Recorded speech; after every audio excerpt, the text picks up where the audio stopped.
नमस्कार, मी शीतल. घरच्या चवीच्या खास रेसिपीसाठी शीतल किचन मध्ये तुमचं मनापासून स्वागत आहे. चला तर वटाण्याच्या कचोरीची कृती पाहूया. वटाणा कचोरीसाठी आधी आपल्याला पीठ मळून घ्यायचं आहे. त्यासाठी इथं मी 1 वाटी मैदा घेतलेला आहे. ते आपण असं टाकून घेऊया. हे पीठ आपण अर्धा तास मुरत ठेवायचं आहे, म्हणजे जेणेकरून आपली कचोरी छान होईल. त्यासाठी आपल्या चवीनुसार थोडंसं मीठ टाकायचं आहे. त्यामध्ये असा आपण थोडासा ओवा घेऊन असा हातावर चुरगाळून असं या पिठामध्ये आपल्याला टाकायचं आहे. पीठ मऊ असं भिजलं व्यवस्थित की आपली कचोरी छान आणि चवदार होईल, खुसखुशीत पण होईल. हे बघा, वाटीमध्ये मी थोडंसं उगं तेल घेतलेलं आहे नॉर्मल. असं हे तेल गरम करून आपण या पिठावरती टाकून घेऊया, जेणेकरून आपली कचोरी असं खुसखुशीत आणि ठिसूळ होईल, खायला एकदम चवदार लागेल. याला थोडंसं नॉर्मल गरम होऊ द्यायचं आहे आपल्याला. हे बघा, आपलं हे तेल छान असं गरम करून झालेलं आहे. याला असं थोडंसं पसरवायचं या आपल्या मैद्याला आणि यामध्ये असं टाकून घ्यायचं. याला असं आपण हे सगळं मिक्स करून घेणार आहोत 2 मिनिटं.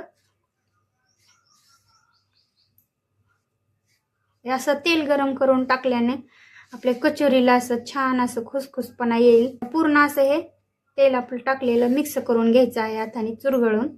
हे बघा, पीठ मी असं मस्त चुरून घेतलेलं आहे या तेलामध्ये.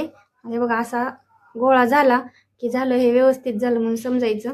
आता आपण यामध्ये थोडं थोडं पाणी ऍड करून हे गोळा घट्ट असा मळून घ्यायचा आहे. जास्त पातळ नाही करायचं ह्याला. त्यामुळं आधीच पाणी थोडं थोडं घेऊन तुम्ही मळायचं आहे, जेणेकरून आपली कचोरी आपल्याला करता येईल. पीठ पातळ झालं तर नाही येणार मग. बघा, आपला असा घट्टसर गोळा मळून घ्यायचा आहे आपल्याला. माझा गोळा कसा घट्ट झालेला आहे. हे आपण तेल टाकल्यामुळं असे लेअर सुटतात ह्याला, त्यामुळं तेल अवश्य टाकायचं यामध्ये. बघा, हे असा गोळा मळून झालेला आहे. आता याला आपण अर्धा तास भिजत ठेवूया. ते आपण पीठ भिजत ठेवलेलं आहे, तोपर्यंत आपण त्याचा अर्धा तास होईपर्यंत आपण हे सारण करून घेऊया. हे बघा, मी इथं 1 वाटी वटाणे घेतलेले आहेत सोलून. त्याला 2 हिरव्या मिरच्या घेतलेल्या आहेत, 4-5 लसणाच्या पाकळ्या घेतलेल्या आहेत, थोडंसं आलं घेतलेलं आहे, जिरे घेतलेले आहेत, बडीशोप घेतलेला आहे, धनिया पावडर आहे, चाट मसाला आहे, आपलं चटणी थोडीशी चवीनुसार घेतलेली आहे आणि हे आपलं हळद आहे. हे बघा, इथं मी कढई ठेवून घेतलेली आहे गॅसवरती. त्यामध्ये आपल्याला थोडंसं तेल टाकायचं आहे, अर्धा चमचा. आता आपलं तेल गरम झालेलं आहे, तर आपण यामध्ये जिरे टाकून घेऊया, बडीशोप टाकून घेऊया, लसूण टाकून घेऊया, अद्रक, 2 मिरच्या आणि वटाणे हे सगळं टाकून व्यवस्थित आता परतून घ्यायचं आहे आपल्याला. 2 मिनिटं परतल्यानंतर आपल्याला चवीनुसार मीठ टाकायचं आहे यावरती, म्हणजे आपले वटाणे छान असे मऊ होतील. 2 मिनिटं परतून घेतलं की यातच आपण हळद पण ऍड करून घेऊया.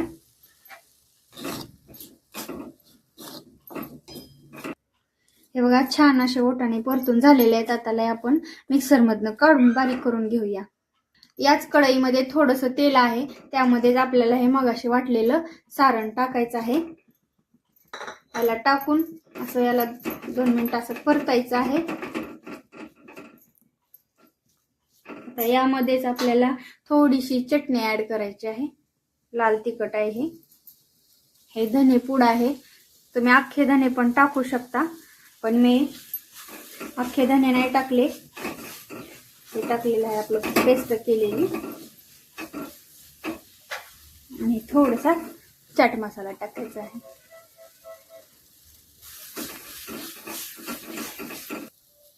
हे बघा, आपलं सारण असे पूर्ण एकजीव झालेलं आहे. आता थोडंसं ह्याला नॉर्मल थंड व्हायला ठेवायचं आहे. हे बघा, आपलं पीठ हे अर्धा तास आपण मुरत ठेवलेलं आहे. छान ह्याला बबल्स आलेले आहेत. बघा, छान आपलं पीठ व्यवस्थित भिजलेलं आहे आणि हे सारण पण आपलं गार झालेलं आहे. सारण गार होस तर बसायचं, नाहीतर गरम गरम सारण जर भरताल तर आपली कचोरी फुटू शकते.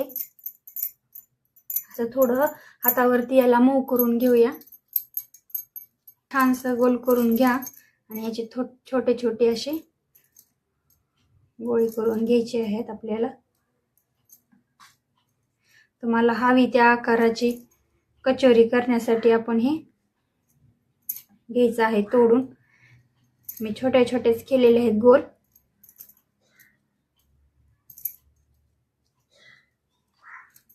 आता याला असं गोल गोल करून घ्यायचं आहे आपल्याला. आपण पोळी करण्यासाठी ज्या पद्धतीने असे करतो तसे याला गोल करून घ्यायचं आहे.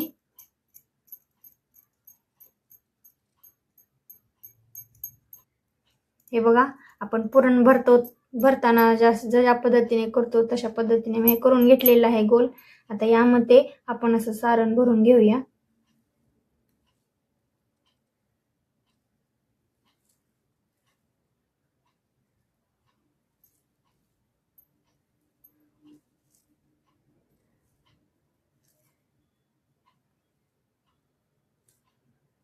त्यामध्ये सारण भरून घ्यायचं आहे.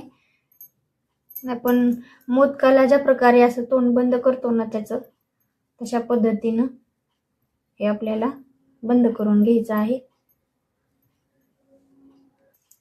हे का असं मोदकासारखं ह्याला व्यवस्थित त्याचं तोंड बंद करून घ्यायचं आहे आपल्याला आणि असं थोडंसं प्रेस करायचं आहे, म्हणजे आपल्या यामधलं सारण बाहेर येणार नाही. आता हे सगळे आपण असंच करून घेऊया. हे बघा, असं झालेलं आहे आणि सारण असं पूर्ण कचोरीमध्ये पसरावं म्हणून आपण असं हाताने हलकंसं प्रेस करायचं आहे याला आणि असे छानसे असे कचोरी आपल्याला करून घ्यायचे आहेत. हे बघा, मी करून घेतलेली आहे. आता आपण इथं तळून घेऊया. हे बघा, मी कढईमध्ये तेल टाकून घेतलेलं आहे. आपलं तेल छान असं मीडियम असं गरम झालेलं आहे. जास्त कडक नाही करायचं आपल्याला तेल. कडक जर केलं तर आपली कचोरी लगेच तळण आणि मध्ये कच्चं राहिल्यासारखं राहील. हे बघा, ज्या साईडनं आपण हे बंद केले ते साईड असं मध्ये तेलामध्ये सोडायची आहे, जेणेकरून ती सुटणार नाही. ते बंद केलेली साईडच का मध्ये टाकायची याचं पण कारण आहे की हे जर बंद केलेली साईड जर आपण नाही टाकली आणि वरनं टाकलं तर ते फुटू शकतं, सगळं सारण बाहेर येऊ शकतं. बाहेर आलं तर चालेल, काही प्रॉब्लेम नाही, पण आपल्या अंगावर जर उडलं तर आपल्याला किती पळत. त्यामुळं हे असं पालतं टाकायचं आहे आपल्याला. हे बघा, छान असं लाल झालेलं आहे. आपल्याला एक साईड एकच वेळेस तळायची आहे, आलटून पलटून नाही तळायचं. त्यामुळं आधीच हे खरपूस होस तर याला आधीच ठेवायचं, नंतरच पलटायचं आहे.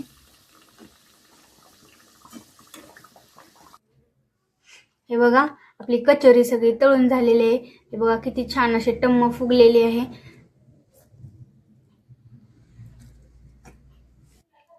याला असं मस्त असं फोडून घ्यायचं, असं फोडायचं. यावरती कांदा टाकायचा. मी छोट्याच आकाराची कचोरी केलेली आहे. असं यावरती शेव टाकून घ्यायची आणि आपली चिंचेची चटणी टाकून खाऊन घेऊया.